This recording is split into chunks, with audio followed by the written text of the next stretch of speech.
what drives me is that the observations are so simple. That for reasons we don't understand, the universe seems to be extremely simple in its laws on very tiny scales and on very large scales. All the complexity is on human scales, right? I mean, stars are quite simple and much simpler than people, right? So the complexity, certainly of, atoms are pretty simple, right? Fully characterize an atom. Then you get to, materials, they're getting more complicated. And then you get to bacteria, which are very complicated. And you get living things, and people, we're incredibly complicated. But if you keep going to larger scales, things start simplifying again. I mean, the planet is pretty simple.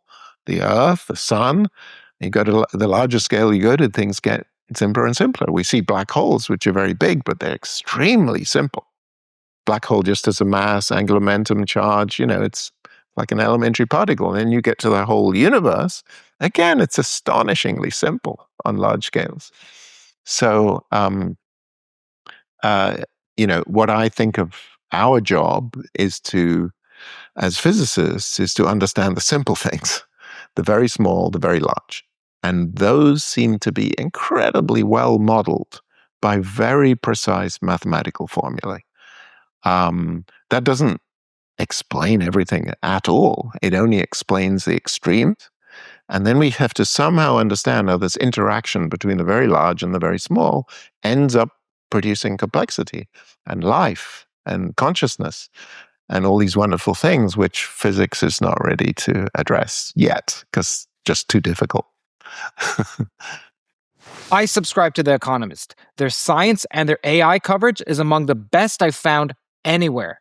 And I say that as someone who reads plenty of it. I'll give you some examples. They just ran an analysis on how attitudes towards science are changing in American politics and what this means for research and funding in scientific institutions moving forward. This sort of high-quality reporting is fantastic. They even covered how dark energy may be weakening over time. Now, if that holds up, it completely changes our understanding of the universe's fate. If you watch this channel, those are exactly the kinds of questions that we explore every week. I subscribe to The Economist because their science and their AI reporting regularly surprises me with how deep it goes. And they're also, of course, known for global affairs, both political and economic reporting. They are top tier, and interestingly and flatteringly, TOE is one of the only podcasts that The Economist partners with. So as a listener, you get an exclusive 35% off. That's not a deal that they have just anywhere. Head to economist.com/TOE to subscribe. That's economist.com/TOE for 35% off. Is there a reason why the universe at the large scales should also be simple? I understand at the small scales. I don't think there's a reason. Well, I would say the following. I was very privileged to know and work with Stephen Hawking, who was probably the most profound thinker about gravity within a large group of very profound thinkers. I mean, Hawking was building on DeWitt and other, John Wheeler. So the field of sort of gravity and quantum gravity, attempts to do quantum gravity, did attract some pretty amazing people, and Hawking was one of them. So Hawking introduced this concept of gravitational entropy, which is, now entropy is a very profound principle in physics which explains macroscopic properties, right? So take air in a room. Why is it smoothly distributed in the room? That maximizes the entropy. That's just a typical state. So Hawking did the same. Hawking realized how to define entropy for a space-time in gravity. So he associated an entropy with a black hole. And what we did a few years ago is generalize his arguments to cosmologies. You can associate an entropy with a different cosmology. And what we find, using Hawking's definition of entropy, which is tremendously elegant mathematically, is that the most probable, or the universe with the greatest number of microstates, is smooth, is homogeneous and isotropic, and flat, spatially flat, just like ours, and has to have a small positive cosmological constant. This is a consequence of Hawking's formulation of entropy. So why is the universe so simple on large scales? Same reason that a room full of air is almost uniform. It's just a typical state. Now, it's very interesting because in cosmology, people traditionally took the point of view that the problem was to understand the initial conditions. For some reason we don't understand, somebody injected or somebody set off a universe. And then the big puzzle is, why did they start a universe in such a smooth state that when it got big, it would be as smooth as we see it? That was very paradoxical. They would have to start the universe out in this incredibly special state for it to end up so smooth. I mean, if it was lumpy initially, it would have just collapsed early on, or it would have fragmented or made black holes. It doesn't do that. On large scales, it's incredibly simple. So that was a big puzzle. So they said, we've got to start it. So they imagined somebody started the universe in a random state, and then they wanted a dynamics inflation to smooth it out and make it big and smooth. The same, the room full of gas, which I mentioned, doesn't require anyone to smooth it out. It's just typical. But there are sort of two points of view. One point of view in thermodynamics is called the ergodicity, which is that, and the argument is, even if I put the molecules in the room in one corner and the rest was vacuum, if I let it go, they will bang around and smooth themselves out. And so the argument is that if you let the system evolve, it's going to find the typical state itself. That's a traditional view of thermodynamics. But there's another, and this is the same as the inflationists' view. They said, look, they said there's basically no time for the universe to smooth itself out. I can't, because it's only been 14 billion years. It's not in equilibrium. It came out of a Big Bang.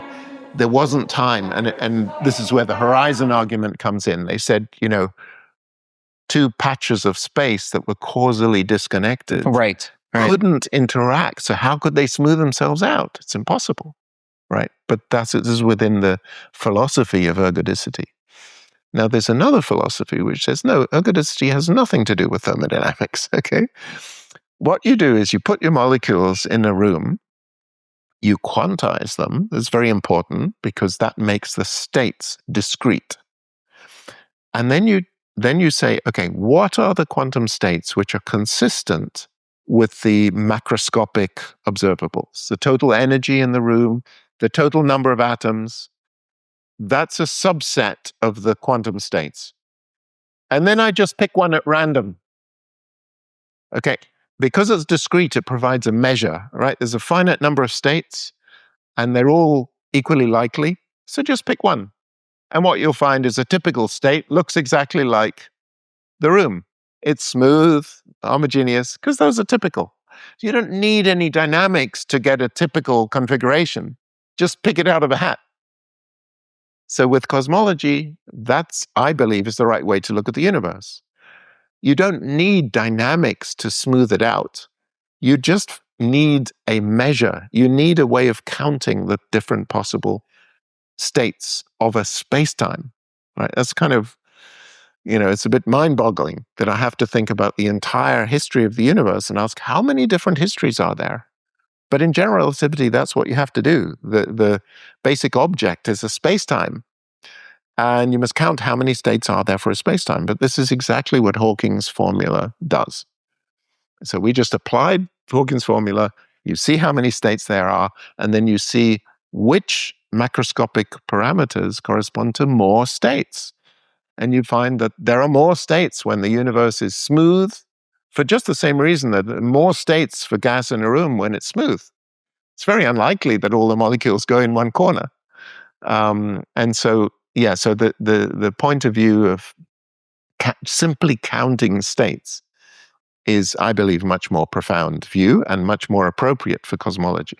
And certainly nobody's started the universe. I mean, if the universe has some kind of self-contained existence, which is the most economical possibility, right? I mean, otherwise we need some other thing than the universe to create the universe, So, and I'm always interested in the simplest possibility because I think it's likely to be the most testable. So if the universe kind of defines itself, then all we need to do is to see so applying whatever condition we have CPT symmetric condition, which allows us to count the states using Hawking's method. But other people may have other proposals for kind of the beginning of the universe, or how does the universe become self-contained? Count the number of possibilities and just pick the typical one. And if your theory says this is typical, then it's a good theory. Why is simplicity so important? Because it leads to, well, why is simplicity important? It's important because it's what we see in nature. Okay. I honestly believe that for some reason we do not understand, the universe is able to teach us about itself, its laws. And, that's very fruitful because when we learn about its laws by observing it and even experimenting with it, that knowledge becomes incredibly powerful, right? And so, yeah, it's a deep mystery why the universe is comprehensible. Part of that mystery is that, of course, we have evolved precisely by understanding the universe. So we have sort of crept along this path of understanding, but it's still a mystery. Why is that possible? Why is it possible to learn about the universe from within? But it's a wonderful mystery and very compelling. If we can learn about it, let's do it. See where it leads us. So I believe in simplicity just because the universe has turned out to be astonishingly simple. I mean, this goes back to Pythagoras. Pythagoras, who understood geometry, talked about the harmonies in the heavens. And he realized music is nothing but, or how should I say, harmonies are mathematical in nature. Music sounds good because, when things are sort of in the right ratios. And then he thought that geometry also would apply in the heavens. And so that was a sort of philosophy which led to people like Galileo trying to figure out what are these mathematical laws. And that worked. I mean, the inverse square law, discovered by Newton, incredibly powerful universal law. Why does it exist? We don't really know. But as physics has evolved, it's become more and more complete. And my point of view is that maybe the physics we already know is 99.9% of the story. It has internal contradictions, but it may be just as fruitful to try to resolve those contradictions in as minimal a manner as possible, right? That may be more fruitful than going off down some, diverging path, which is driven by prejudices. So I think we've always got to keep an open mind, but what keeps us honest is this search for simple explanations. And for me, that's the most important thing in theoretical physics, not to lose sight of that. It's not mathematics. I mean, mathematics is, just, I shouldn't say just because physics sort of feeds on mathematics. So mathematics is extremely important. But in mathematics, it's much less constrained. You just invent logical frameworks and try to see where they lead you. Whereas in physics, the focus is in which of those frameworks are actually describe nature.